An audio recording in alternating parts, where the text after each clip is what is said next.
It's transfer day. I posted on Instagram last night that I am having a hard time wrapping my mind around today. Like, it's been so many years of me waiting for today to happen, and it's actually happening.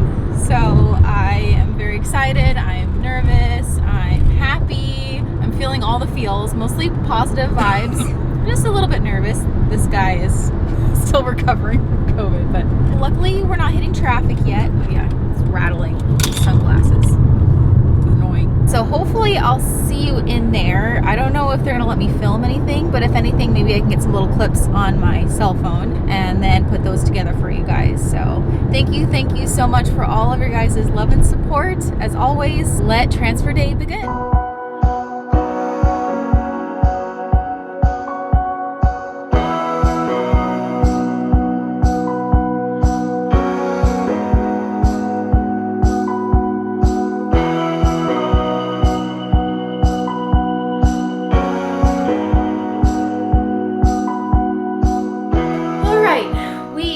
Fought the traffic all the way home, took us a few hours. My appointment was at 1:30 in the afternoon and I had to get there by 1:15, which we got there like an hour early. So we decided to have lunch in Seattle, which was nice. And I got to focus on drinking a lot of water at lunchtime because I had to fill up my bladder. And I didn't really realize this, but the bladder and the uterus are like right up against each other. And so in order for them to get like a straight shot into the uterus, my bladder had to be full. And that was actually the most uncomfortable thing about the embryo transfer, was having a really full bladder. So it's done. I'm still not believing it. I have this little embryo in my uterus. This is my little embryo. We'll just see what happens. So the first hour after implantation is very crucial. So I had acupuncture right after my embryo transfer, and that was really nice. I had it for an hour. I didn't have it with my acupuncturist that I normally go to. I actually had it with her sister because my acupuncturist was not working today. So that's fine. I had the other acupuncturist. It was really nice just to kind of lay there on the warm table and have the needles in me and just kind of like take an hour nap. That's basically what I did. And obviously I didn't sleep. I was like way too excited about what just had happened and like trying to think about what just had happened. But it was really nice just to be kind of in a quiet room, dark room, and just to relax and be calm. Back to the embryo transfer, it was a really neat experience. It was just very happy, and my fertility doctor herself was the one to put the embryo in me, and that's actually rare. A lot of the doctors will cover for each other different days, and so it's kind of rare to have your own fertility doctor that sees you actually do the embryo transfer. And so it was really nice to see her again. The whole thing was so cool. I'll put pictures up on the screen. They don't allow videotaping, unfortunately, and I just got like a little video of me at the beginning before everything started, as you saw at the beginning. But yeah, before the whole thing started, I got to meet the embryologist who had my embryo. I, of course, was talking to the doctor, and then there was a sonographer, I think is what they're called, but like an ultrasound tech also there. The whole thing took maybe top 7 minutes, maybe 5 minutes for me because my bladder was already full. So if you don't have a full bladder, then they can't see up into the uterus very well. So they have to like wait for your bladder to get full. And that's what delays the whole process. So mine was quite full, of course, because I always drink a lot of water, as you guys know. And so yeah, probably altogether it took 7 minutes. They of course had me lay on the table, and instead of like my feet being on stirrups, they had like these support things for under my knees. So I was still like laying on my back, but it was nice not to have like my feet in stirrups. Just like my knees were supported by this part of the like table, like an extension of the bottom of the table, and I was in a comfortable position. And before anything started, the embryologist and the doctor did like triple checks on like my name and Josh's name, our ID number, making sure that the embryo is indeed my embryo. So that was reassuring. And then what was super cool is I got to watch the embryo get like sucked up by this like a catheter, I guess.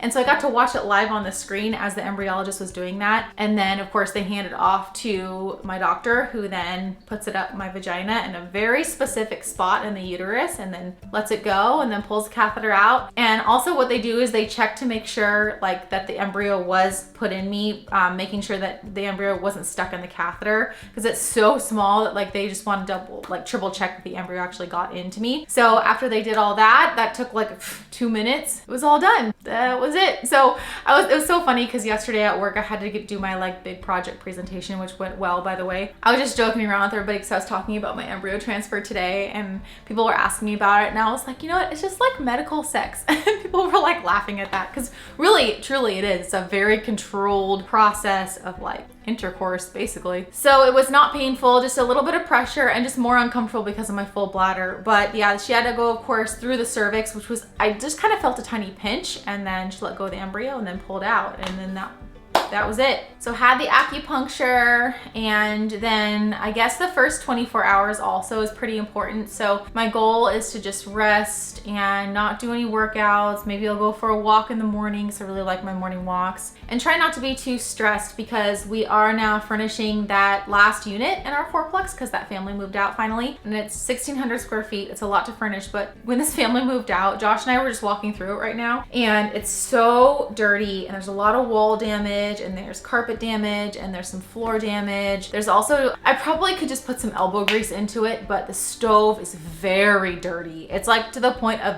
being damaged. So I have my work cut out for me in terms of cleaning up that unit, and Josh and I repairing the walls, and then moving all of our boxes that are still in my living room, by the way, up into that unit and just getting that all ready to go. We're giving ourselves a couple weeks to do all of that. I digress. My point is that I want to remain really stress-free basically, but at the same time I have things to do, like life goes on. So a lot of people have messaged me through Instagram, which is totally fine. I know they're helpful, but they're like, go take a nap, go lay down, go do that, and like don't do anything. And it's like, well, I just, you know, I get it, but life goes on and I have to keep going. I'm hoping that by just like making sure that I'm calm and I breathe and I take rests and I make sure that I'm not stressed, that makes a huge difference. So the next milestone is I'm going in for a pregnancy test in exactly 9 days from today. Today is day 0, so 9 days from today.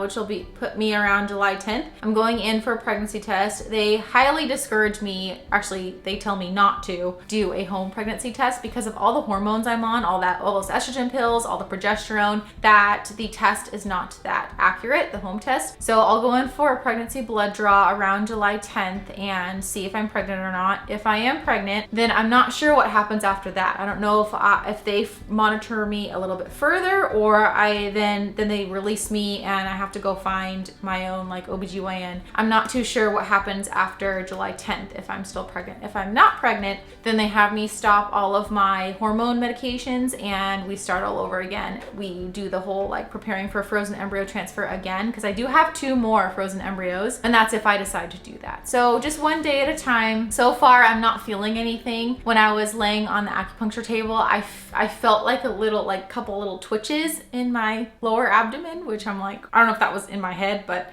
I don't know, maybe that's a good sign, I don't know. So yeah, I mean, it is what it is. We'll see what happens. I'm just gonna take this one day at a time and not try to think about it too much. I heard that the waiting game to see if you're pregnant or not, so this window of time that I'm waiting for my pregnancy test is really difficult. But Josh and I have a couple fun things planned for next weekend. We're gonna go to Bend, Oregon. We're going to this like outdoor expo thing, and then we're gonna pick up Yuma finally and bring him home. So there are lots of things to look forward to. I'm still working a couple days next week. 4th of July is Monday. So I have a lot of fun things coming up. Plus we're, working on our fourplex still and furnishing that unit. So yeah, a lot of things to distract my mind from thinking about if I'm gonna get pregnant or not. I'm so sorry I couldn't film much today. I wanted to film a lot more, but they just would not let me videotape. I just want to thank you guys again so much for all of your love, all of your support, all of your encouragement. You guys are truly the best. And those of you who follow me on Instagram, I got so many DMs after that day. I was almost crying on my story after giving myself my injection and just being overwhelmed by how much it hurts. And I don't know if I could do this for 12 more weeks if the transfer works, and just being like really sad about it. So I got so many nice, encouraging words through my DMs and just people just texting me too. So I really, really appreciate you guys. I cannot do this alone, that's for sure. And you guys guys shouldn't do it alone too. So find your support person, find whatever you can to help you through your IVF journey or infertility journey, because it is a rough one. Okay, well, I think I'm gonna end the video here. I'm sorry I couldn't film much today, so it's just basically me sitting down and talking with you guys. So I hope this video was still helpful. I hope you enjoyed it. Like I've told you guys before, I am gonna start to become a little bit more quiet about what's going on with me with IVF, because whether I'm pregnant or not in 10 days, I am going to keep that private for a while. If it's not successful, I'm going to still stay quiet for a while until I am ready to announce that it didn't work. If my pregnancy test is positive in 10 days, then I will also keep that private. And if the transfer does work, if I'm pregnant after 12 weeks, I will announce it when I'm ready, but like I've said before, I will not believe that it worked. I will need to see like a couple ultrasounds. I'm gonna have to hear the heartbeat. I'm gonna have to like see my belly grow. I'm gonna have to like feel the baby kick before I really announce it, because this has been such a journey that I'm